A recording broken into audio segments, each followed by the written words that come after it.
నమస్తే. ప్రస్తుతం మన స్టూడియోలో సుప్రసిద్ధ జ్యోతిష్య వాస్తు పండితులు బ్రహ్మశ్రీ డాక్టర్ నాయకంటి మల్లికార్జున శర్మ గారు ఉన్నారు. సో సెప్టెంబర్ మాసంలో వృశ్చిక రాశి వారి పరిస్థితి ఏ విధంగా ఉండబోతుందో గురుగారిని అడిగి తెలుసుకుందాం. నమస్కారం గురుగారు. నమస్కారం. సెప్టెంబర్ మాసం వృశ్చిక రాశి వారి పరిస్థితి ఎలా ఉంది గురుగారు? ప్రజెంట్ వీళ్ళ టైంలో నడుస్తుంది, ఎలాంటి జాగ్రత్తలు తీసుకుంటే బాగుంటుందండి? తప్పకుండా. ఓం శ్రీ గురుభ్యో నమః. వృశ్చిక రాశి వాళ్ళకి సెప్టెంబర్ మాసంలో ఏ విధంగా ఫలితాలు ఉన్నాయో మనం తెలుసుకునే ముందు ఆయా గ్రహస్థితులు ఏ రాశుల్లో ఉన్నాయో తెలుసుకోవాలి. గోచారరీత్యా మీనరాశిలో శని వక్రగతిలో ఉండటం, రాహు కుంభరాశిలో సంచారం చేయటం, గురువు మిథున రాశిలో సంచారం చేయటం, కుజుడు ముఖ్యంగా కన్యారాశిలో ప్రథమార్థంలో, ద్వితీయార్థంలో తులారాశిలో సంచారం చేయటం, అలానే శుక్రుడు కర్కాటక సింహరాశిలో సంచారం, రవి బుధులు కూడా సింహము కన్యారాశిలో సంచారం చేయడం జరుగుతుంది. కేతు వచ్చేటప్పటికల్లా సింహరాశిలో ఉంటాడు. అయితే ఇవన్నీ కూడా గోచారీత్యా చెప్పబడే ఫలితాలు అంటారు. ఈ వృశ్చిక రాశి వాళ్ళకి ముఖ్యంగా ప్రథమార్థంలో 15 రోజుల్లోపు, సెప్టెంబర్ 15 రోజుల్లోపు ఏకాదశ స్థానంలో కుజుడు ఉండటం వల్ల భూ వివాదాల పరిష్కారం కావటం, భూములు కొనుగోలు చేయటం, ఇళ్ళు కొనుగోలు చేయటం, అపార్ట్మెంట్ కొనుగోలు చేయటం, కెమికల్ కంపెనీస్ కొనుగోలు చేయటం, కెమిస్ట్రీ లెక్చరర్స్కి అనుకూలంగా ఉండటం, ఏ వ్యాపారం చేస్తున్నా కూడా రియల్ ఎస్టేటు భూమికి సంబంధించిన విషయాల్లో అనుకూలంగా ఉంటుంది. కార్మికులు, కర్షకులు, శ్రామికులు అంటే మేస్త్రీల దగ్గర నుంచి వీళ్ళందరికీ కూడా అనుకూలంగా ఉంటుంది. అంటే కుజుడు భూగ్రహానికి సంబంధించిన, అంటే భూమికి సంబంధించిన వాళ్ళు ఎవరైతే వాళ్ళ వ్యాపారాలు కానీ రియల్ ఎస్టేట్ కానీ చేస్తుంటారో వాళ్ళందరికీ కూడా అనుకూలంగా ఉంది. అంటే వాళ్ళందరికీ కూడా ప్రథమార్థంలో మాత్రమే బాగుందని చెబుతున్నా, ద్వితీయార్థంలో బాగుందని నేను చెప్పట్ల. ద్వితీయార్థంలో మళ్ళీ సమస్యలు వెంటాడుతుంటాయి, కోర్టు సమస్యలు వాటిల్లో జాగ్రత్త ఉండాలి. కానీ ఉద్యోగపరంగా ఇబ్బందులు ఏముండవు, ఉద్యోగపరంగా ఆలోచన చేయాల్సిన పనులు. కానీ ఇక్కడ ద్వితీయాధిపతి పంచమాధిపతి అయిన గురువు అష్టమ స్థానంలో ఉంటున్న ఆర్థిక పరంగా ఇబ్బందులు ఉంటాయి. ఎప్పుడప్పుడు డబ్బులు తెచ్చుకోవటం, అయిపోగొట్టుకోవటం, డబ్బులు తెచ్చుకోవడం, అయిపోగొట్టుకోవటం. అంటే పర్ఫెక్ట్నెస్గా ఉండదు. కష్టపడతారు, కష్టానికి తగ్గ ఫలితం ఇంకెక్కువ రాదని అర్థం. అంటే అనుకున్నంత రీచ్ కావాలిగా ఒక మనిషి, అనుకున్నంత రీచ్ కాలేకపోతాడు. అలానే పిల్లలు కూడా చదువు మీద కాన్సన్ట్రేషన్ చేయరు. ఆ చదువు పట్ల శ్రద్ధ పెట్టాలి, వ్యక్తిత్వంగా ముందుకు వెళ్ళాలి. అప్పుడు వాళ్ళకు అనుకూలంగా ఉంటుంది. అంటే వేరే వ్యాపకాలు పెట్టుకోకుండా పిల్లలు చదువు మీదే మంచి కాన్సన్ట్రేషన్ చేస్తే ఎలాంటి ప్రాబ్లం ఉండదు. అది గురువు సంబంధించింది. శుక్రుడు సంబంధించింది మనం చూసుకునేటట్టయితే ముఖ్యంగా సప్తమాధిపతి వ్యయాధిపతి అయిన శుక్రుడు దశమ స్థానంలో ఉంటాడు. భాగ్యస్థానంలో ఎప్పుడు ఉంటారు? ప్రథమార్థంలో వివాహాలు, సంబంధాలు, వెళ్ళడం, చూపులు, వాహనాలు కొనుగోలు చేయటం, లగ్జరీ వాహనాలు కొనుగోలు చేయటం. అలానే ఏదైతే లగ్జరీ వాహనాలే కాకుండా వాహనాలు కొనుగోలు చేసి వాహనాలతో కూడా బిజినెస్ పెట్టే అవకాశాలు ఎక్కువ ఉంటాయి. కాబట్టి శుక్రుడు ప్రథమార్థంలో మంచివాడు.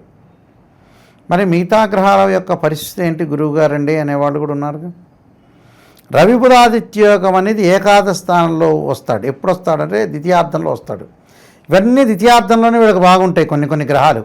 అప్పుడు వ్యాపార విస్తరణ చేయొచ్చు, నూతన వ్యాపారం చేయొచ్చు, ఉద్యోగపరంగా ఇబ్బందులు ఉండవు, ఉద్యోగపరంగా అనుకూలంగా ఉంటుంది. ప్రమోషన్లు, ఇంక్రిమెంట్లు కూడా ద్వితీయార్థంలోనే వస్తాయి వీళ్ళకి.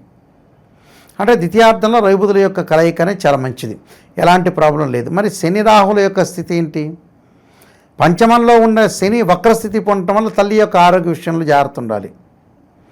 ఏది కూడా ఆలస్యం చేయటం, ప్రతిదీ ఆలస్యం చేయటం, డిలే చేయటం, మనకు వచ్చే అవకాశాలను ఏరే వాళ్ళు గదలా దన్నుకొని వెళ్ళటం, ఇలాంటివి జరుగుతుంటాయి వృశ్చిక రాశి వాళ్ళకి.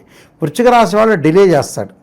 మిథున రాశి వాళ్ళు ఎంత ఫాస్ట్గా ఉంటారో వృశ్చిక రాశి వాళ్ళు ఆలోచన చేసి చేసి చేసి ఎక్కువ మంది ఆలోచన చేస్తుంటారు. అంటే ఒక 10 మెంబర్స్లో 6 మెంబర్స్ అది చేస్తుంటారు. డిలే చేయకూడదు, డిలే చేయకుండా ఉంటే మంచిది. అలానే ముఖ్యంగా చతుర్థంలో రాహు ఉన్నాడు. అంటే చతుర్థంలో రాహు ఉంటే ఏంటంటే తల్లి యొక్క ఆరోగ్య విషయంలో కానీ కొంత మాయగా రావటం ఒకటి, విదేశాలకు వెళ్ళలేకపోవటం, విదేశాలకు వెళ్ళినా మళ్ళీ తిరిగి వచ్చే అవకాశాలు ఎక్కువ ఉండటం, అక్కడ నిలకడలేని జీవితం, నిలకడగా ఉండలేకపోవటం, ఉద్యోగంలో స్థానచలనం, సైకలాజికల్గా డిజార్డర్ ఉండే అవకాశాలు ఎక్కువ ఉంటాయి. అంటే సైకలాజికల్గా ప్రాబ్లమాటిక్స్ వచ్చే అవకాశాలు ఎక్కువ ఉంటాయి. కాబట్టి కొద్దిగా వాళ్ళు జాగ్రత్తగా ఉండటం చాలా ఇంపార్టెంట్. కేతువు దగ్గరికి విషయానికి వస్తే కేతువు దశమ స్థానంలో ఉండటం వల్ల కొద్దిగా వృత్తిపరంగా చిన్న చిన్న ఆటంకాలు కలిగినా చివరికి మోక్ష మార్గం లభించినట్టుగా ఎంతో కష్టపడితే కానీ వీళ్ళు ముందుకెళ్ళలేరు. వృశ్చిక రాశి వాళ్ళు ఏంటంటే కష్టాన్ని ఫలితంగా పెట్టాలి. కష్టపడి ఆ కష్టంలో కూడా లౌకిక జ్ఞానం అనేది తక్కువ ఉంటుంది వీళ్ళకి.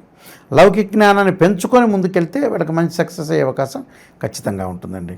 కొన్ని ప్రత్యేకంగా రెమెడీస్ చేసుకొని ముందుకెళ్తే మంచి జరిగే అవకాశం ఖచ్చితంగా ఉంటుంది. ఇక విశేషంగా ఎలాంటి పరిహారాలు వీళ్ళకి బాగుంటాయి అంటారు గురుగారు? వీళ్ళకి ముఖ్యంగా చేయాల్సిన విధి విధానం ఏంటంటే కార్తవీర్యార్జునుడి యొక్క మంత్రాన్ని, కార్తవీర్యార్జునుడికి సంబంధించిన గాయత్రి మంత్రాన్ని, తర్వాత నెక్స్ట్ ఇంకోటి ఏంటంటే వెంకటేశ్వర స్వామి యొక్క ఆరాధన. భయం కలుగుతూ ఉంటుంది. భయం కలిగే వాళ్ళందరూ ఆంజనేయ స్వామి యొక్క ఆరాధన చేయాలి. ఆంజనేయాయుధే వాయుపుత్రాయుధమే తన్నో హనుమత్ ప్రచోదయాతని ఆంజనేయ స్వామి. చిన్నపిల్లలు వచ్చేటప్పటికల్లా ఆంజనేయ స్వామి సింధూరాన్ని ధరించటం. అలానే స్కూల్కి వెళ్ళే పిల్లలు, కాలేజీకి వెళ్ళే పిల్లలు కూడా అష్టమ స్థానంలో గురువు ఉన్నాడు కాబట్టి కొద్దిగా కాన్సన్ట్రేషన్ చేయలేరు కాబట్టి ఖచ్చితంగా ఆంజనేయ స్వామి యొక్క సింధూరాన్ని ధరించి వెళ్ళటం మంచిది. అలానే దత్తాత్రేయ స్వామికి దత్త కవచాన్ని చదవటం చాలా మంచిది. అంటే గురుగ్రహం యొక్క అనుకూలత అనేది ఉండదు వీళ్ళకి. గురుగ్రహం యొక్క అనుకూలత ఉందనుకోండి, అంది కూడా విజయం సాధించే అవకాశం ఎక్కువ ఉంటుంది. కాబట్టి దేవానాంచ ఋషీనాంచ గురుకాంచన సన్నిభం బుద్ధిమతంత్రలోకేశం తమ నమామి బృహస్పతి అనే మంత్రాన్ని చేయటం వల్ల మంచిది. అలానే కందులు దానం చేయటం కూడా చాలా మంచిది. చేయటం వల్ల కూడా అనుకూలమైన ఫలితాలు వచ్చే అవకాశం ఒకటి ఉంటుంది. అయితే వీళ్ళకి ఏమిటంటే శని యొక్క ప్రభావం బాగా ఎక్కువగా విపరీతంగా ఉంది. వక్రగతిలో పండున్నాం. శని యొక్క ప్రభావం వల్ల ఏం చేస్తారు? నల్లని ద్రాక్షారసంతో శనికి అభిషేకం చేయాలి. ఆరోగ్యపరంగా ఇబ్బందులు ఉన్నవాళ్ళు ఖచ్చితంగా వాళ్ళు చేయాల్సింది ఏమిటి అని అంటే శివుడికి నువ్వుల నూనెతో అభిషేకం చేయాలి. ఇది ప్రాచీన విధానం, కొత్త వ్యక్తులకు కూడా తెలియదు.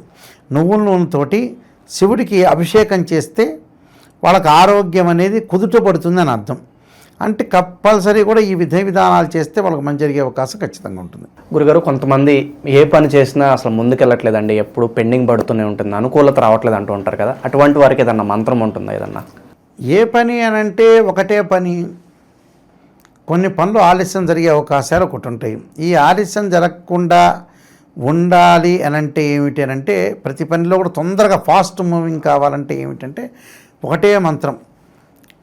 మానసికంగా స్ట్రాంగ్గా ఉండటానికి క్షీరపుత్రాయుధి అమృతతత్వాయుధీమే తన్నో చంద్రప్రచోదయాత్ అనే మంత్రము. తొందరగా వేగవంతంగా పనులు కావాలని అనుకుంటాడు కదా ఎవరైనా కూడా.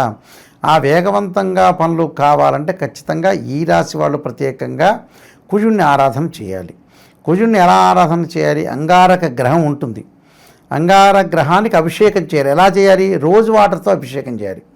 రోజు వాటర్తో అభిషేకం చేసి వీళ్ళే అవసరమైతే బ్రాహ్మణులతోటి, లేకపోతే శక్తి లేకపోతే అని నేను చెప్పను, కానీ అందరూ సంపాదించుకుంటున్నారు, అందరూ కలర్ టీవీలు ఉన్నాయి, అందరి దగ్గర ఫోన్లు ఉన్నాయి.